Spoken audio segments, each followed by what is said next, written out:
Hello, everyone. Thank you for joining us for another episode of our podcast. I'm excited today about our guest. We have Miss Brandi. She is a licensed counselor, and we are going to be talking about the forbidden word, sex. Sex is something that we don't like to talk about within church. It's something that when we do talk about it, we want to be modest. But today we're going to be transparent. We're going to be open. And we're going to talk about sex within marriage because it's something that we need to talk about because a lot of marriages are breaking up over this one little thing. And it's funny because prior to marriage, a lot of people were doing it Hmm. and not having a problem. But now we're married, we're having issues. So we're going to dive into it. I'm going to let Brandi introduce herself and we're just going to get right to the topic. Okay, Brandi.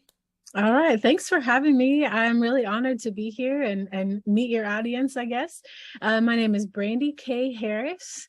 I am an LPC and an LMFT, and you can find me on Facebook. You can find me on my website, ittakesabreath.com, and all the social media platforms. So Brandi K. Harris on Instagram.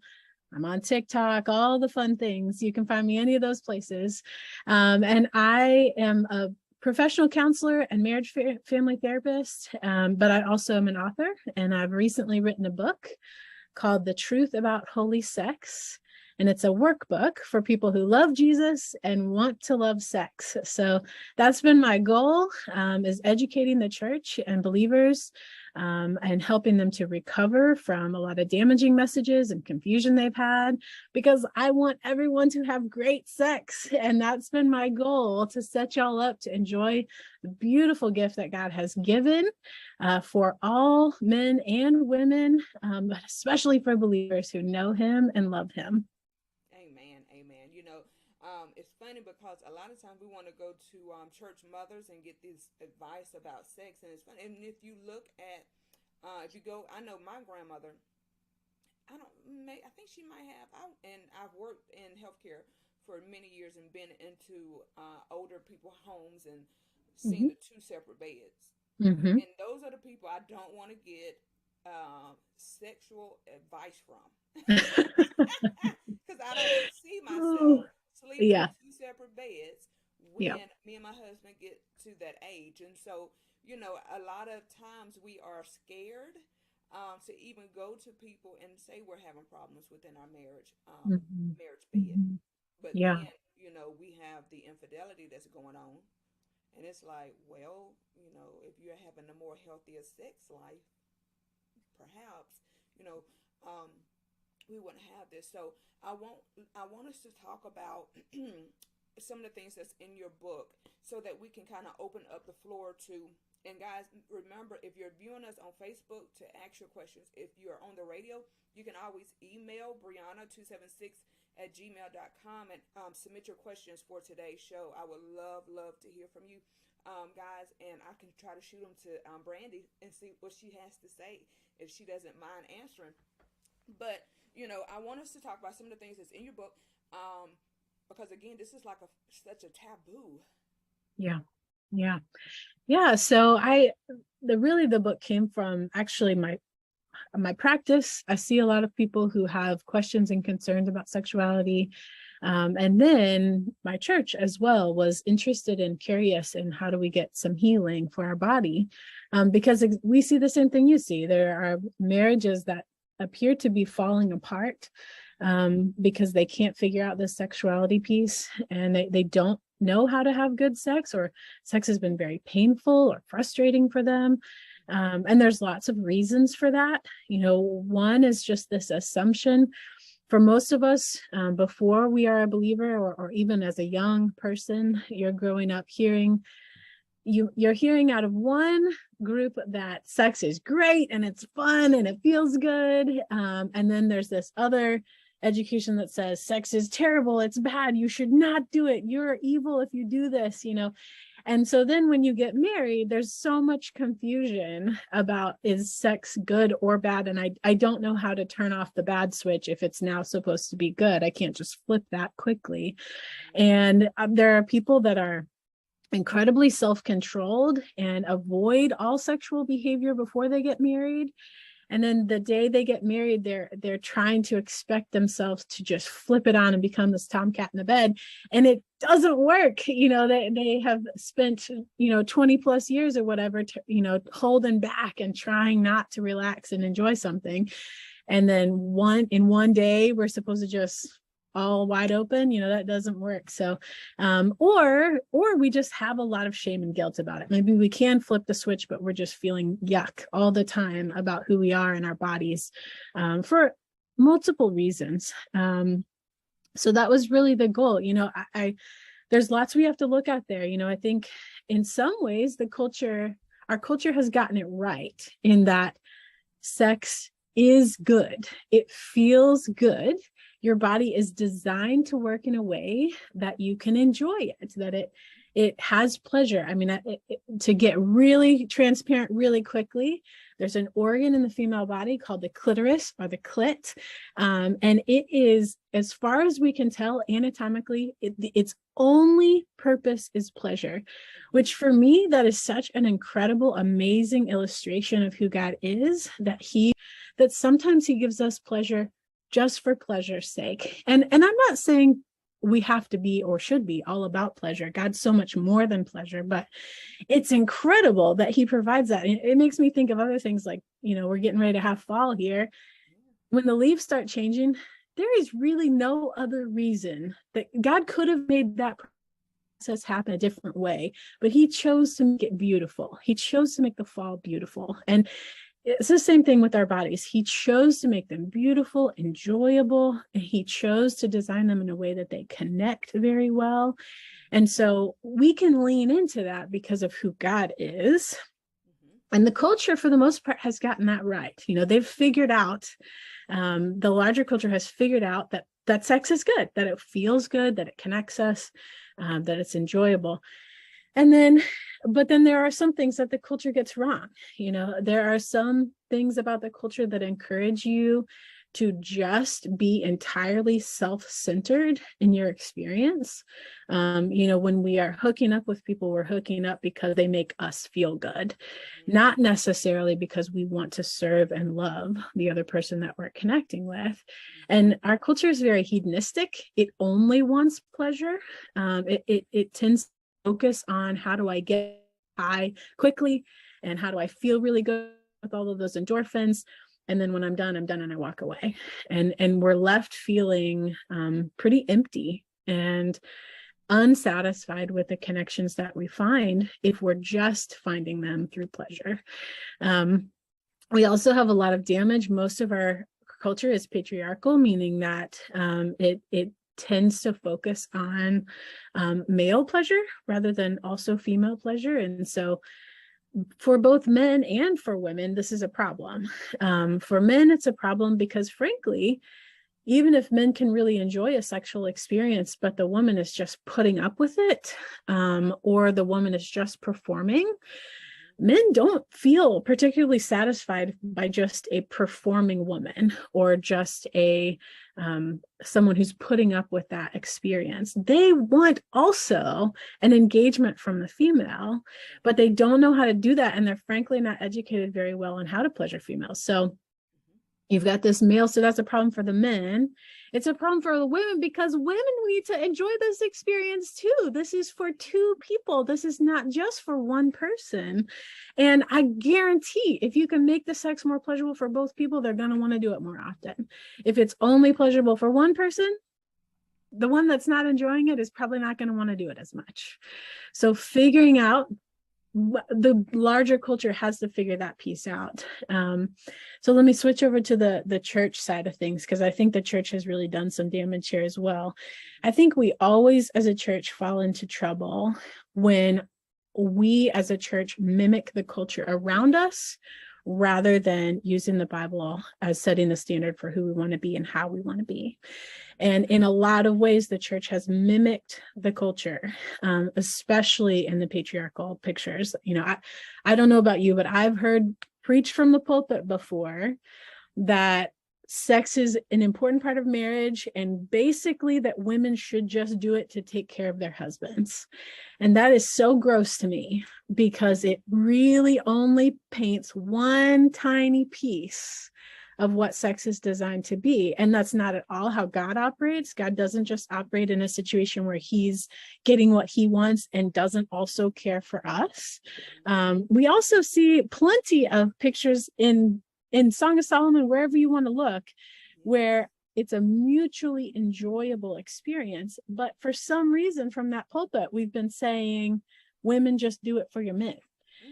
And that is not how God designed it. It's not what he wants. There are just as many commands about husbands serving and caring and loving their wives as there are about women submitting or serving or loving their husbands. So we've messed up there. And we are also hyper afraid of lust. And I agree that lust is real. It is absolutely a real issue, but we've turned it into something that we are so afraid that we cannot any longer trust the Good Shepherd, which is, again, a lie. Our God is so good that we do not have to be afraid, and we can trust that as we walk forward into things that are uncomfortable or awkward for us, we can trust that he will check us. And I listened to a few of your podcasts before, and you're good at saying this, that you can believe the Lord. He will tell you, he will prompt you about what is right and wrong. And you can trust him that he's telling you the right thing. You do have to listen, though. You do have to listen and submit to what he's telling you.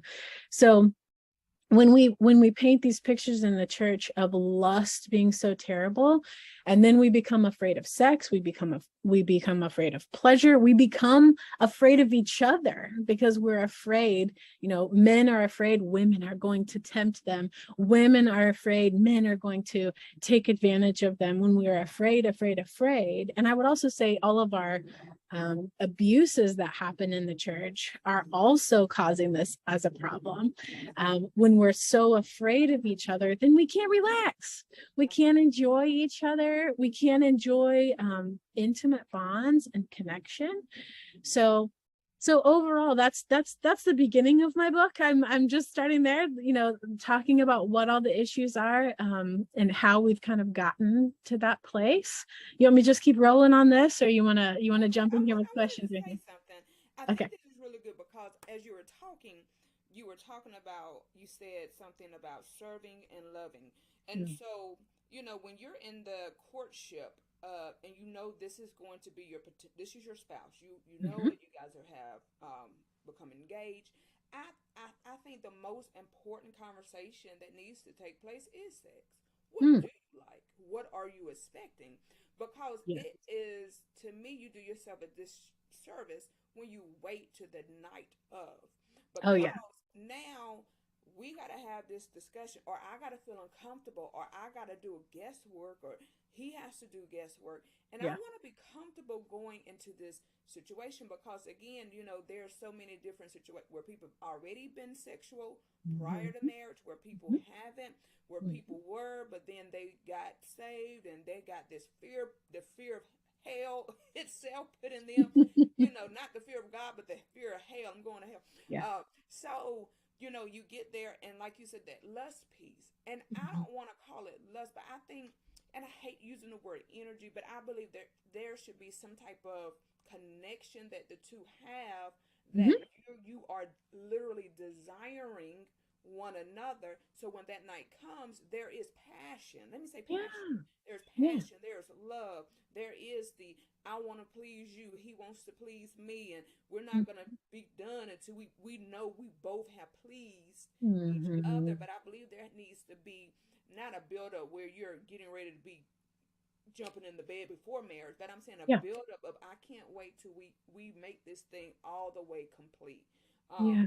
Because I heard it preached once before and taught, and I thought it was so beautiful. This person said, and I said, well, some of the laws do say that, that you're not really married until you consummate it. Mm-hmm. The two really, you Yeah. become one to you consummate that thing. That's why you can have a divorce if you have never had sex, and it's easy to Hmm. get it because you've never consummated your marriage. So Right. that needs to be spoke about. Hey, Right. somebody might literally be saying, I really am a freak, Yeah. and Yeah. marrying somebody who's like, I don't know, I just like missionary style, and it's like, wait, what are you? How are you two gonna get together and make this thing work if Yeah. you're on polar opposites? Yeah. But there's nothing wrong with having this conversation, Right. and it shouldn't be. No one should be afraid to have it because it's Yeah. unfair. I think it's unfair. You go into marriage and you don't talk about your money. Hmm. Lord Hmm. forbid we get married and you broke. Yes. Yes. So I don't want to marry somebody bankrupt in the bed, Hmm. because it's gonna make for me to be unhappy. I'm gonna be a very unhappy wife. Yeah. Yeah. Well, and I'm glad you're even mentioning premarital counseling, because I think it's so important for people to walk through with a professional. What Yes. is it going to look like for us to be connecting our lives like this? Mm-hmm. Because so often we do. The problem is not that we're different, because if I'm honest, Brianna, we are all very, very different. I don't know a husband and wife who are similar. I don't know a single one. And I've been married for 21 years. I don't know a single one that is very similar. The Right. truth is, we're all very different, but we have to be able to communicate about those differences. And I think you're very smart saying premarital, because it's really different to get into a commitment and then say, what did I sign up for? Right. It's so important for you to actively choose, this is who I'm signing up with and for. I Mm-hmm. want to understand as much as I can. And there's no way you can know everything. Even if you get a really great therapist and you do a really incredible job with your premarital and you're together a whole year maybe before you get married, okay? That's so great. You're still not going to find out everything, No, you're but not. there are a lot of really important questions you need to ask in that year. You need to be asking, exactly, tell me about your finances. Tell me about what your sexual expectations are. Tell me about who you are, what kind of kids you want to have, Mm-hmm. where do you want to raise them, what kind of life we're going to have together. There are so many you need to ask. And even if you're different, it's not an immediate, well, not you, then it's not, you don't have to cross them off, but you need to be like, okay, can we make that work or not? And Mm-hmm. here's the thing, I also tell people, don't just listen to what people say, look at what they're doing with their lives. That's why you need a year, or more to just be like, is this actually who you are, or you just tell me a story you wish was true about you? Mm-hmm. Slow it down, ask the questions, be curious. And with sex itself, I really don't think you have to get very, very graphic with what you're talking about. In fact, I don't know that that's wise, but ask to be graphic. But we do need to have conversations. So even just the general, what is comfortable to you? What does it feel like? My suggestion was, if you and me are holding hands and you got cold, clammy hands all the time, and my hands are warm and sweaty, then we need to be able to say, that's uncomfortable for me. Mm-hmm. Could you please wipe your hands off before we hold hands like that? Or can we just put each other's arm around each other instead? Or maybe I'm a really hot person and you're a really cold person. I need to make sure I always bring a blanket for you because you're cold, and I need to take care of you. And do you need to be like, yeah, let me give you a little bit of space so you can cool off a little bit? you know Conversations about that kind of stuff, even though it's not overtly sexual or erotic, it's the beginning of communication about physical sensation. And it's so good for our emotional conversation to say, how are you feeling? What do you like? What do you need? What's good for you? And not assuming that we know, because we don't know what the other person feels. We feel so different. Our bodies from the inside feel very different. We have different experiences, both men and women. Don't assume anything from the pornography that you've seen. Don't assume anything from the rom-coms you've watched. It's very sadly misconstrued how people actually interact. So you have to ask, and you have to be willing to use your voice to say, this is what I want, this is what I like, this is what I need. Would you please do this instead? Move your hand here. Whatever the directive needs to be. And I think that's good because it will allow you to even see their response. Mm-hmm. Because depending on your response to me saying I don't like something, Mm-hmm. will let me know how you would respond. Um, you know, in the bed or just in Yes, general. that's right. Because now I need to figure out why don't you like when someone tells you, what does that make you feel like, and what is Yes. it's almost a sign of trauma somewhere. Something has Yes. happened, and Mhm. I want to make sure that we are going to be in a healthy space. And then I think what was really dawning on me and it kept coming up in my spirit was that a lot of times we got to make sure what when we say expectation, why is sex important? Is that a part of your love language? And or do you like to have sex because it is making you it does something for you, something that you're lacking? So like when Mhm. people go to have oh, I had a hard day, I'm gonna go get me a glass of wine. Is that what you're doing sex for? Is that Mhm. what sex is for you? Does that make sense? Yeah, and you know, I don't know where you land on this, but I feel that it is okay for us to use sex for a lot of different purposes. Mm-hmm. But that needs to be a conversation with your spouse, and it might not be the same for your spouse. You know, I definitely know spouses who have a hard day, and they're like, man, you know what I really need is just a connect with my Yeah. spouse, and I just want to have sex because that helps me feel safe again. That helps me remember that I'm loved, and it's very comforting for me, and it's stress relieving. And then there are some spouses who would say, when I'm stressed out, I just need some space. Don't touch me for a little bit. I need you to sit across the room and listen to me talk for a minute. Mm-hmm. And that is what helps me feel safe and connected and calm again.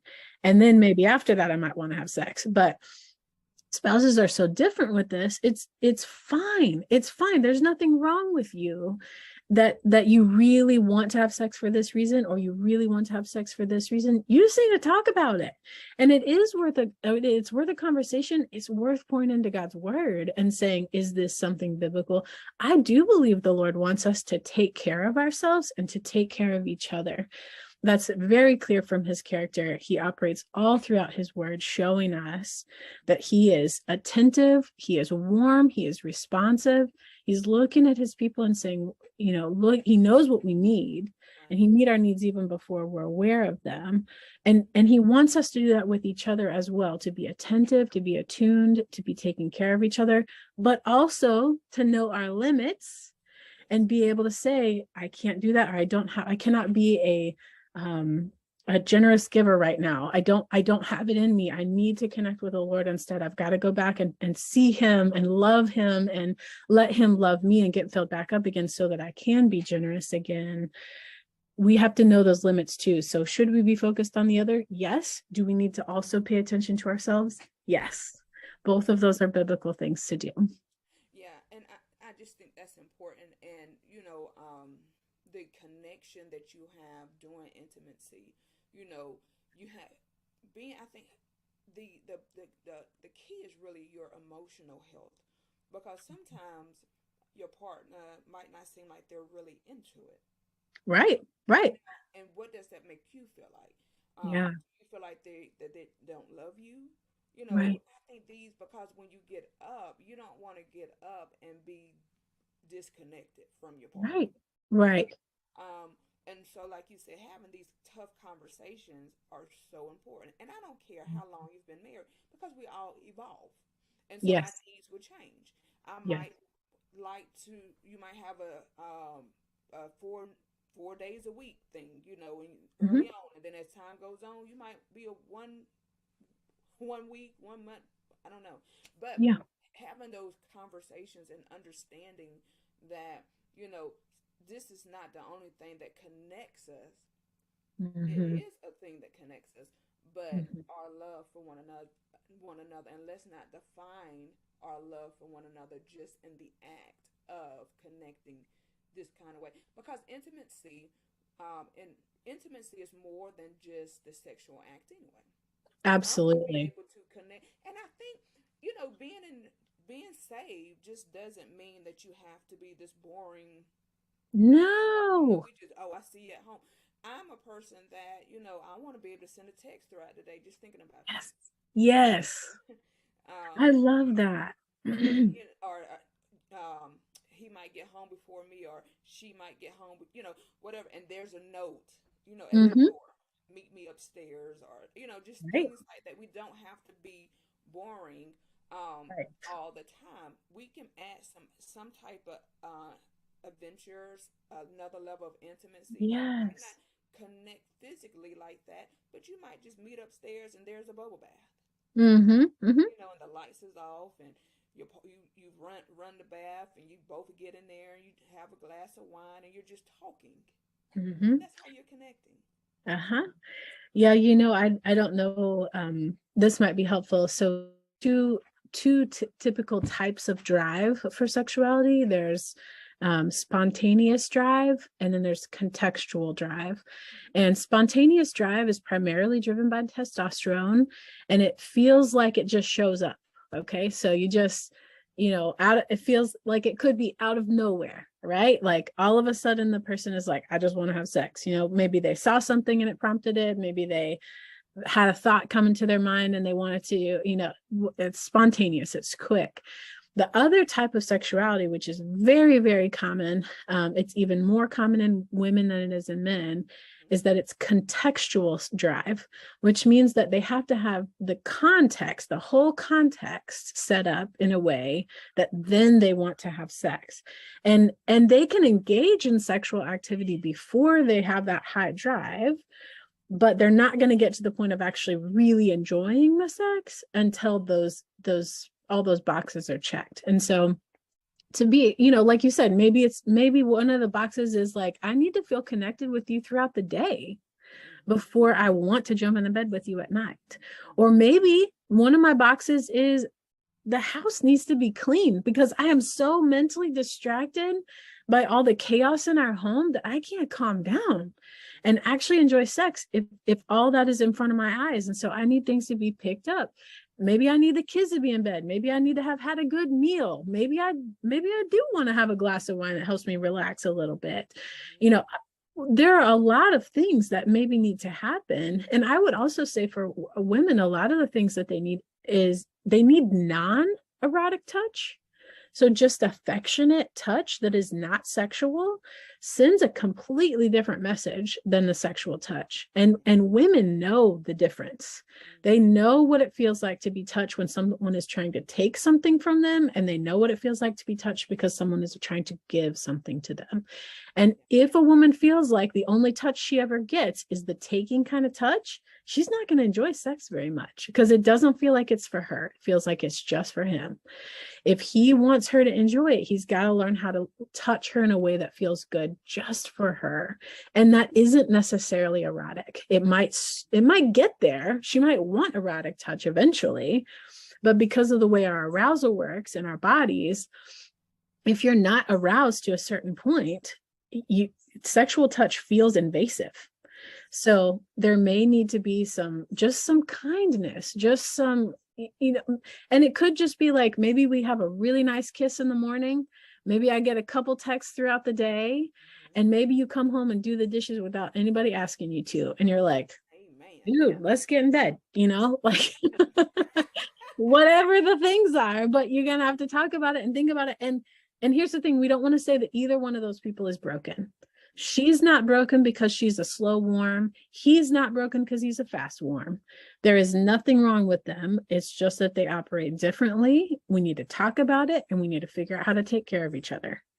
It's a compromise, and it's a delicate dance. But if you love your partner, you won't mind it. That's the That's thing. right. That's Have to right. be love. You have to love and understand what love is. Love is a give and take thing. And so, if I know this is what you like, then let me make sure I do that, because I want to Mhm. make sure that you're happy.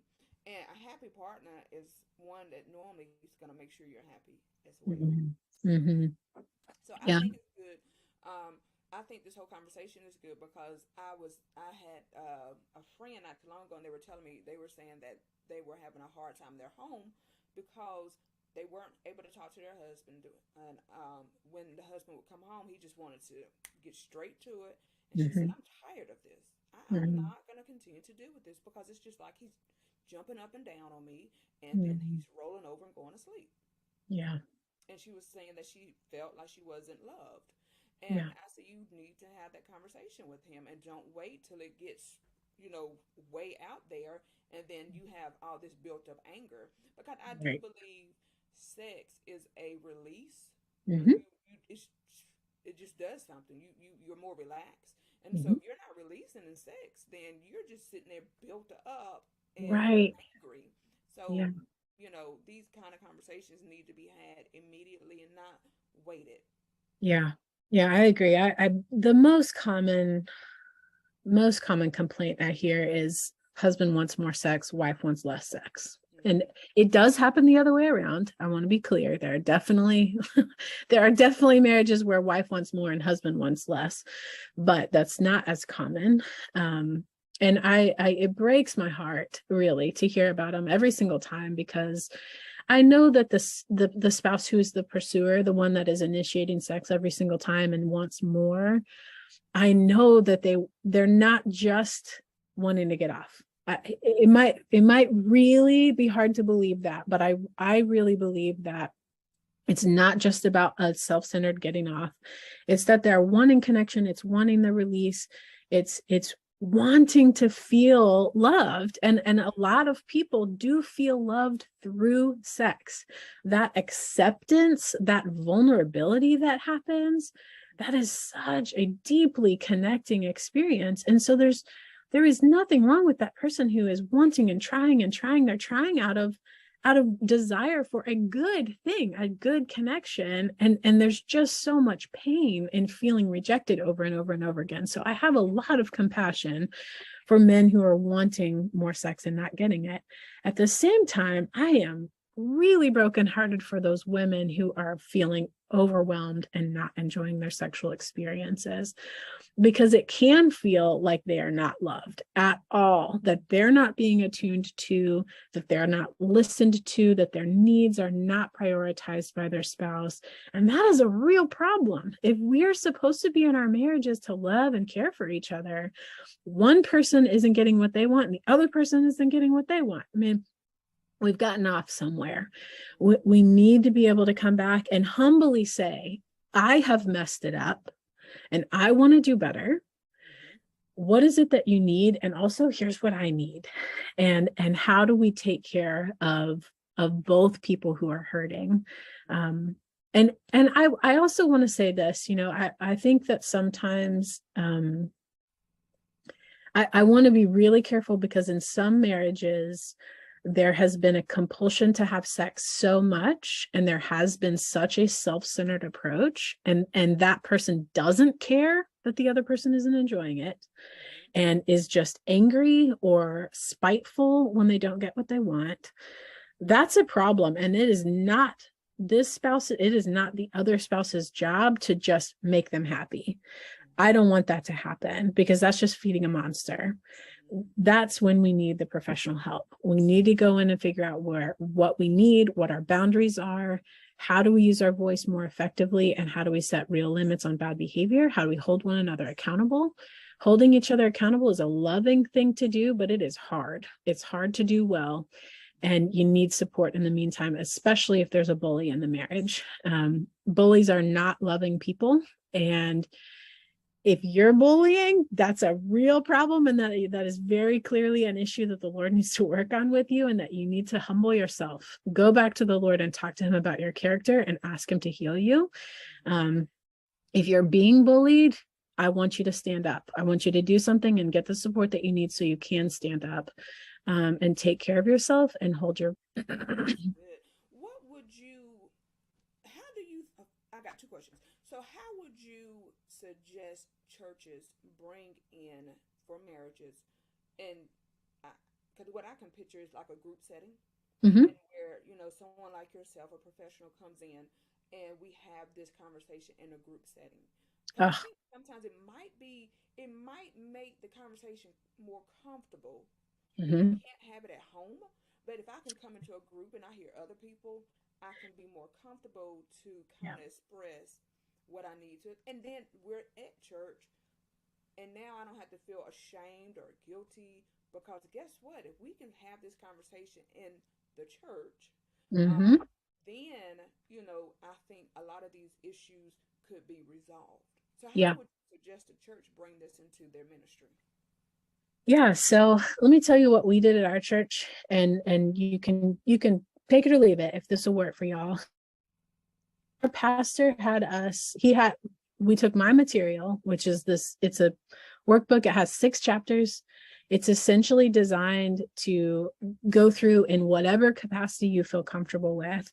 But I love the large group going through it, because really what I think is healing is when we heal the culture. I don't just want individuals to get better and understand. I want the culture to shift, for us to have a culture where it's sex positive, it's understanding of who God is through sex, where sex is a connecting piece of our body of Christ, and where it's connecting brothers and sisters. And it's also just, it's an open, free topic, but it's also safe and healthy. So what I really love, when you purchase my workbook, it comes with access to the teaching videos that I used at our church. I would also be willing to work with a church if they wanted to do this, but I don't expect that they're going to always want me to come, and I'm expensive. So you want to just buy the workbook and get free access to the videos. Um, what we did is we taught, it was like a 45-minute teaching on the content of the book. Then we split up into small groups. And this sounds crazy to some people, because they think, I don't want to talk to strangers about vaginas. They don't want to go there. And it's designed for us to have a public discussion, which means it's very prudent language. It's very, I would call it just head level, like it's cognitive. It's just thinking about the topic, it's learning the vocabulary that goes with it, but not talking about the personal piece yet. It's just that high level education, if you will, an introduction to the topic. So 45 minutes of teaching, and then about a 15-minute, we called it a public discussion small group. And in that small group, it was men, women, young, old. It was a very diverse group.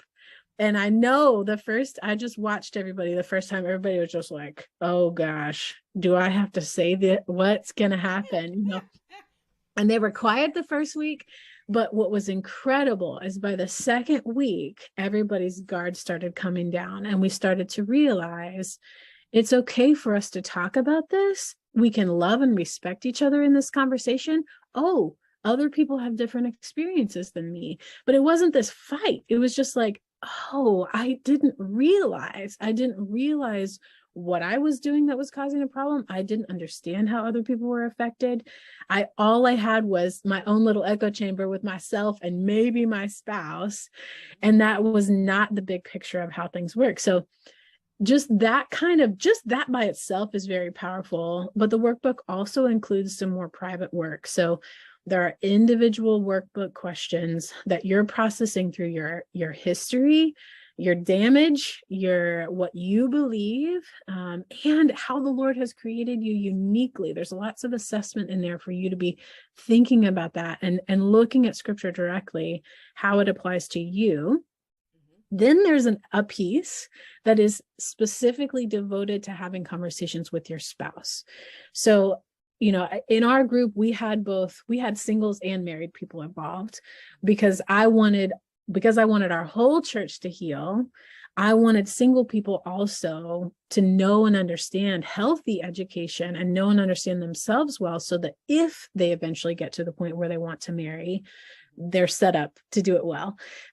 But that spouse piece obviously wouldn't apply to them, but anyone who does have a spouse, you've got all three of those levels. You've got the public group, you've got the individual, and this individual group you're processing actually with a few other people, but only a very small, safe group, like 3 or 4 other women for a female, or 3 or 4 other men for a male, people that you are not sexually attracted to, that you can kind of bare your soul to. Like, here's some really, I don't know about you, but I always think I'm a freak until I tell somebody about it. And then I'm like, oh, I'm not a freak. I'm just normal. Everybody else is as weird as I am.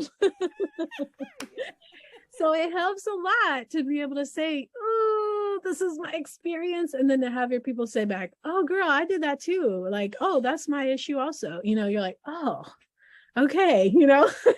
We all calm down a little bit.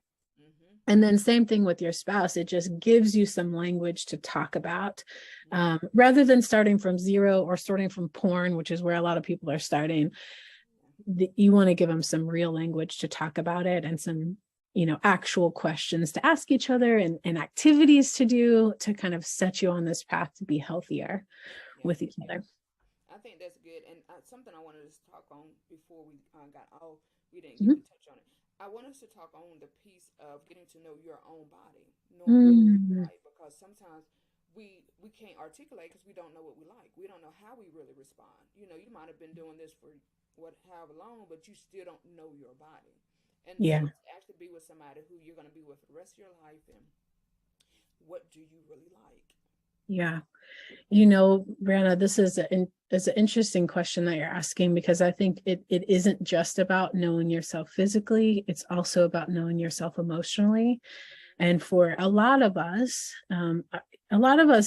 survived our childhoods well, but our parents they did a great job providing for our needs externally, but they didn't really know how to care for our needs internally. And so if no one has ever really paid attention to what's going on inside of your body, then you've probably learned to disassociate from what's going on below the neck. You probably have no idea how you're feeling, what your body needs. And we're also, not only if you were emotionally neglected in some way in your childhood, which just a lot of us were, and I don't want to diss our parents, because I really think parents I'm a parent, and it's hard.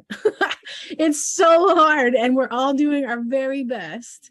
But sometimes we miss, right? Sometimes we just don't quite get it right. So if your parent wasn't attentive to what was going on with you, and they were just having you get on with the program all the time, and never slowed down enough to say, what's going on with you, and how are you feeling, and what do you need? And then if no one ever attuned to us from the outside, then we never learned to attune to ourselves on the inside. So this can be a brand new thing to be learning, and it's hard. But it's so crucial for self-control. And we know that self-control is part of the process of the Holy Spirit, that he absolutely commands us to be self-controlled. Well, you can't be self-controlled if you're not even aware of your body's doing. You have to be able to pay attention and know what's going on there. And that includes both how am I feeling physically and how am I feeling emotionally. So it's both pieces. And I'll say this, just to throw it in here, diet culture also messes us up with this. I know we could get on a whole nother tangent here, but this idea that we should just tell our bodies to shut up and get with the program, instead of listening to what our body actually needs and affirming our body for doing a good job.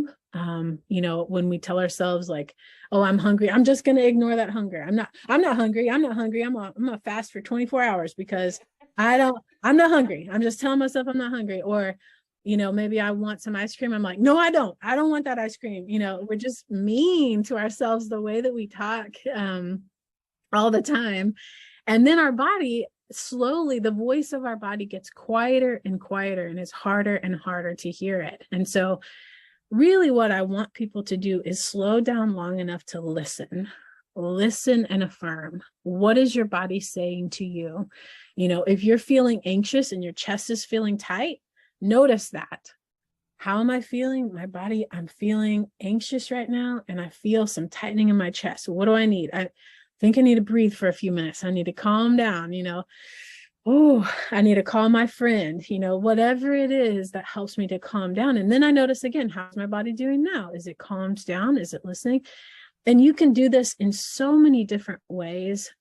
Part of it is just slowing down enough to, part of it is also taking care and giving what your body actually needs. If you're cold, get yourself a sweater. If you need to go to the bathroom, take time to go to the bathroom. If you need a nap, take a nap. If and that also includes sexual pleasure. What feels good to my body? There are a lot of women, especially, who have never even realized that it's okay for them to enjoy their body. We tend to put things like masturbation. There's a lot of shame around masturbation. Boys are shamed for masturbation, or they're just said, oh, go in the other room.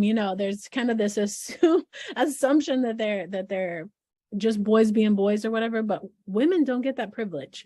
Women are told that they're disgusting and gross and nasty for being erotic in any way, or whores, or we throw all this language at women when they are sexual or erotic. And so women have done a lot of work to shut all eroticism out of their mind. And they have to change their thinking about that before they can even listen to your body. Because the truth is, your body it's designed to be aroused. It does work. Your whole body could be an organ of arousal if you let it be. Knowing what feels good to you, what feels calming, what feels exciting. All of those questions are things that we need to figure out about ourselves, because frankly, our spouses that are with us, they can't possibly know what it feels like to be in our bodies. So if we can't tell them what's going on in there, how is anybody going to figure it out? It's got to start with me knowing, and then being able to voice, this is what feels good to me. And I just need to throw this in here. Please don't ever fake pleasure. Please never do that. That is like drawing a treasure map to the wrong place. We want them to find the real treasure. So draw the real map. Do not draw the fake map, because they're going to follow that fake map real well. And then they're never going to find the treasure. Right. And I think women are just wired for some reason just to be like, oh, shoot. Okay. It's right. And it's like, right. Okay, let me just tell them, okay. Right. We're aware if there's a fragile ego. We don't want them to give up. We don't want them to feel bad about themselves. We're doing these to take care of them, but we're really not doing them any favors, because they don't want the fake treasure. They want the real treasure. And you don't want the fake treasure either. You want the real treasure. And this is part of patriarchy, which I could go on a whole long tangent about that if we needed to, but it's part of this idea that our sex and our pleasure is for them. And it's not. It is, but it's also for us. Right. So trusting your own body enough, and frankly, trusting them enough. We need to trust them and believe that their egos are strong enough to handle some honesty, some honest feedback about what's really going on. And I think they can. I mean, maybe it stings them in it for a second to hear that you got it wrong, but just move on, so what? You got it wrong. You didn't know. You watched too much porn. You watched rom-coms and you thought that's how it worked. Fine. You were ignorant and you didn't know, but now you know. Let me teach you how to do it the right way, and let's just move on and get it right. We don't need to sit there very long and beat anybody up. No, and you can really make it fun. I think if you brought fun into your bedroom, you could really just enjoy it. And it's the way you say things, it's how you approach it, and it really can, especially if again, it's got to be love there. You got to make sure that you're marrying. I think that's the most important thing. Make sure you're marrying the right person. And don't get into something just because, you said yes at the proposal, but then down the line you see all these red flags, and it's like, ooh, but you want to go and just continue on because you said yes. Don't never do that to yourself. That brings a ton of trouble, a ton of heartache, and let's not get into something that you don't have to, because nobody is making you. Right. Slow it down. Right. So I have enjoyed our talk, and again, tell us where we can get your book so we can go ahead and incorporate this in our churches and our marriages. Yes, ma'am. So my website is ittakesabreath.com. And you can find all my resources there and links to everything. You can also buy my books on pretty much any platform, Barnes and Noble, Amazon, whatever. You can find them that way too. But if you want to just go to my website, you can find quick links right there. Ittakesabreath.com. And I'm on, like I said, Facebook, Brandi K. Harris, MS LPC LMFT. I'm on Instagram, Brandi K. Harris. And TikTok, I think, is also Brandi K. Harris. Whatever those you like to follow, you can find me that way. And I'm open to questions and things like that. I will try to get back with you. Or a lot of times what I do when people send me good questions is I'll make a post about it. So I'll do a quick video or try to respond in that way so that it's more public and quicker, easier to access. But I would love to help anybody that I can. Good, good, good. Look, y'all heard her. So don't send. Look, go to her website and ask her questions. Do Mhm. not sit in a state of wondering if this is right or feeling some type of way. You have help. Help is out there. Do not think that sex inside your marriage has to be felt as though it's guilty, unpleasurable, nasty, or guilty, because it's not. That's not what God created sex for. So let's get to enjoying our love life with our spouses. And again, thank you for joining us. We will be back and we will see you guys next week. Well, we won't see you guys next week. I will see you guys next week. And again, please find Brandi on all her social links. If you are on Facebook, again, just look up and you will find all her links there. If you're listening to the radio, again, hopefully you write all her information down. And if not, just write in and I will kindly give it to you. Brianna276 at gmail.com. Until next time, remember, I am praying for you.